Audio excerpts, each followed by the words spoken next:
आज के चैप्टर में हम देखने वाले हैं एक छोटा सा एक्सपेरिमेंट। लेकिन ये एक्सपेरिमेंट सिंपल कॉफ़ी का नहीं बल्कि मिस्टिसिज्म और डिविनेशन के पावरफुल वर्ल्ड का गेटवे बनने वाला है। सीन शुरू होता है जब क्लेन एक्सट्रीम क्यूरियोसिटी के साथ ओल्ड नील से पूछता है कि ये इंटरेस्टिंग ट्रिक क्या है। ओल्ड नील हल्का सा हंस कर उससे कहता है कि वो आर्मरी, स्टोर रूम और आर्काइव्स का पेट्रोल कंप्लीट करेगा। तब तक क्लेन को टेबल पर रखे 2 कप्स में कॉफ़ी बनाना है। लेकिन ट्विस्ट ये है कि एक कप में कुछ अनप्लेजेंट चीज़ डालनी होगी। क्या डालना है ये क्लेन खुद डिसाइड करे। बस एक कंडीशन, कॉफ़ी पाउडर वेस्ट नहीं होना चाहिए। वो बीन्स फेना पॉटर प्लाटो पर उगाए गए हैं और खुद ओल्ड नील ने हाथ से ग्राइंड किए हैं। क्लेन थोड़ा कंफ्यूज्ड होता है पर फिर भी हैप्पीली एग्री कर लेता है। वो देखता है कैसे ओल्ड नील कॉपर की से आर्मरी का आयरन गेट खोलता है। अंदर से फुटस्टेप्स की गूंज सुनाई देती है। रूम में शांति छा जाती है। क्लेन कप्स को सेट करता है और कंफर्म करता है कि केटल में अभी भी गर्म पानी है। वो सिल्वर टिन का लिड खोलता है। एक छोटी मेटालिक चमक वाली स्पून से वो रिच एरोमेटिक कॉफ़ी पाउडर दोनों कप्स में डालता है।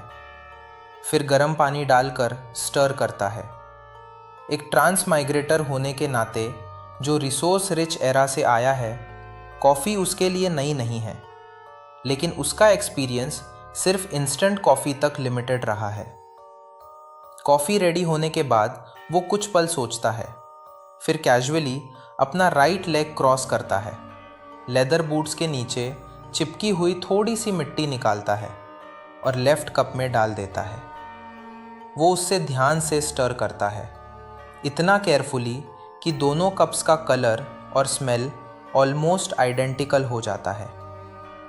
कुछ मिनट बाद ओल्ड नील आर्मरी से बाहर आता है, कीज़ को स्विंग करता हुआ। आयरन गेट्स बंद होते ही एक क्लैंग की आवाज़ आती है।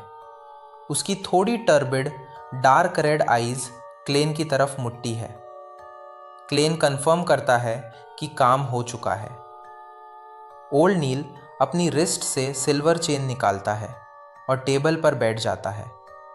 उसका एक्सप्रेशन सडनली काम और सीरीन हो जाता है। वो चेन को लेफ्ट हैंड में पकड़कर कॉफ़ी कप के ऊपर लटका देता है।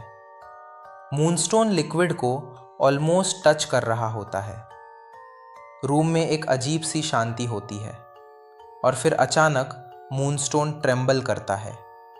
चेन काउंटर क्लॉकवाइज स्पिन करना शुरू कर देती है। ओल्ड नील कॉन्फिडेंटली कंक्लूड करता है कि ये वही कप है जिसमें अनप्लेजेंट चीज़ डाली गई है। विदाउट वेटिंग फॉर कंफर्मेशन वो चेन हटाकर दूसरा कप उठाता है और सिप लेता है। उससे बिटर कॉफ़ी पसंद है या नहीं ये कैजुअली मेंशन करता है।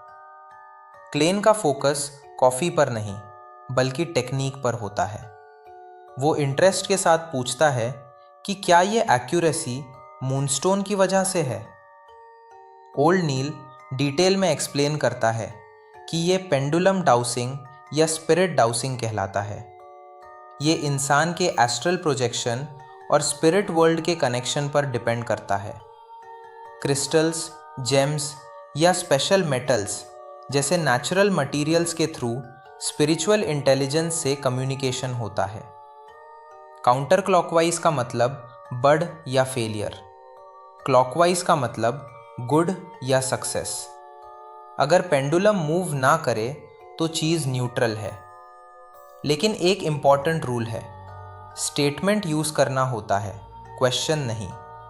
जैसे किसी के विलिंग होने के बारे में क्वेश्चन नहीं बल्कि एक स्टेटमेंट लिखना होता है पेपर पर। डोमिनेंट हैंड से चेन पकड़नी होती है, आर्म स्ट्रेट रखनी होती है, मूनस्टोन पेपर के ऊपर ऑलमोस्ट टच करते हुए लटकाना होता है। फिर आंखें बंद करके सेंटेंस को 7 टाइम्स माइंड में रिपीट करना होता है। जब तक पेंडुलम मूव ना करे प्रोसेस रिपीट करना होता है।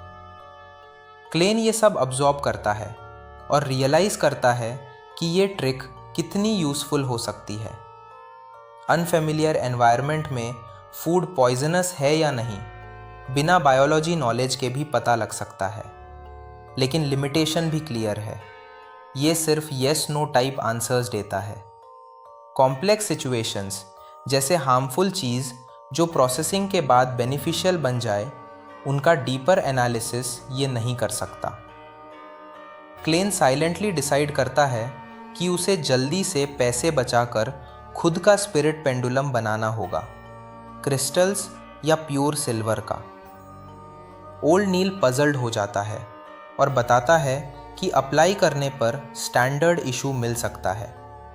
स्पेशली सपोर्ट रोल बियॉन्डर्स को आर्मरी से टोपाज और प्योर सिल्वर स्पिरिट पेंडुलम दिया जाता है।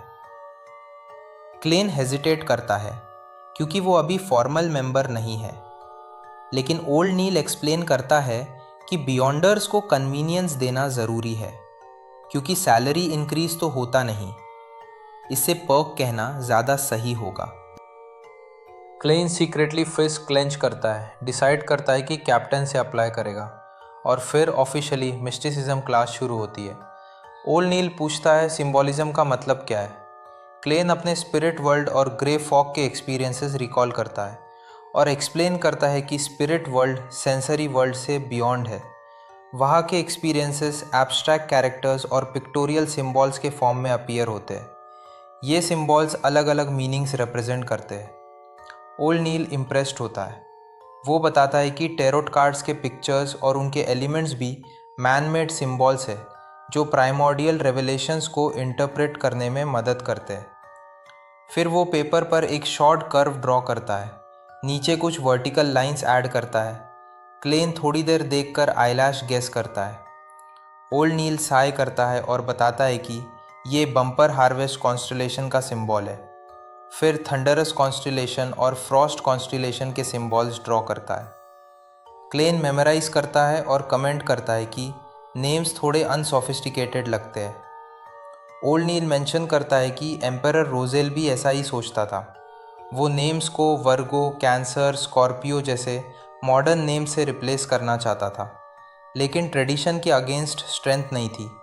फार्मिंग और हार्वेस्ट के डेट्स इन पुराने नामों से लिंक थे। क्लेन इंटरनली रोजेल को एक इंटरेस्टिंग पर्सनालिटी मान लेता है। क्लास कंटिन्यू होती है।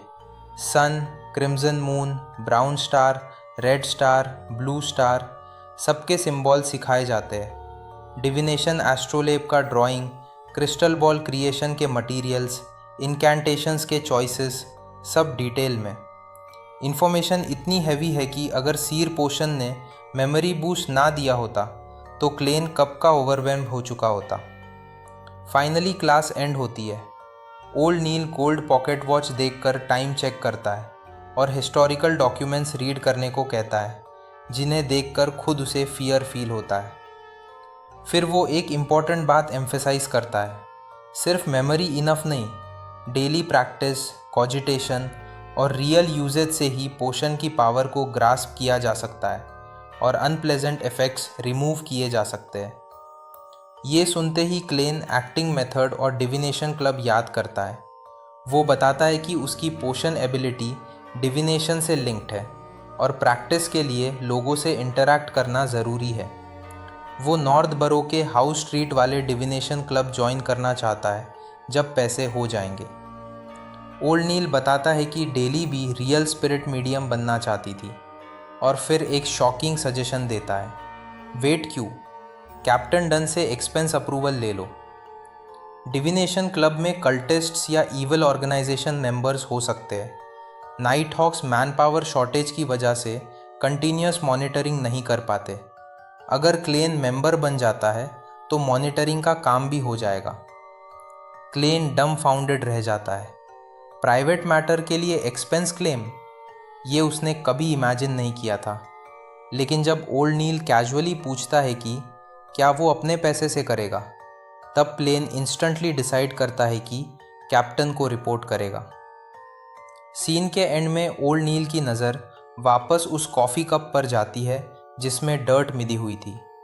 वो पूछता है कि अंदर क्या डाला था। क्लेन एम्बैरस होते हुए एडमिट करता है कि बस बूट्स के नीचे की थोड़ी सी मिट्टी थी जिसका कलर कॉफ़ी पाउडर जैसा ही था।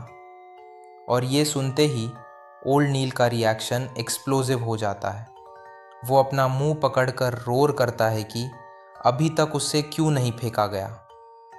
इस तरह एक सिंपल कॉफ़ी एक्सपेरिमेंट से शुरू हुई बात हमें स्पिरिट पेंडुलम डिविनेशन, सिंबॉलिज्म और मिस्टिसिज्म के डीपर वर्ल्ड में ले जाती है और साथ ही क्लेन के जर्नी का एक और पावरफुल स्टेप सेट कर देती है। ये चैप्टर यही ख़त्म होता है। मिलते हैं अगले वीडियो में नेक्स्ट चैप्टर के साथ। अगर वीडियो पसंद आया हो तो लाइक करो, शेयर करो और अगर आप इस चैनल पर नए हो तो सब्सक्राइब ज़रूर करो, क्योंकि हम अपने चैनल पर ऐसे ही वीडियोज़ रेगुलर लाते रहते हैं। Thank you for watching.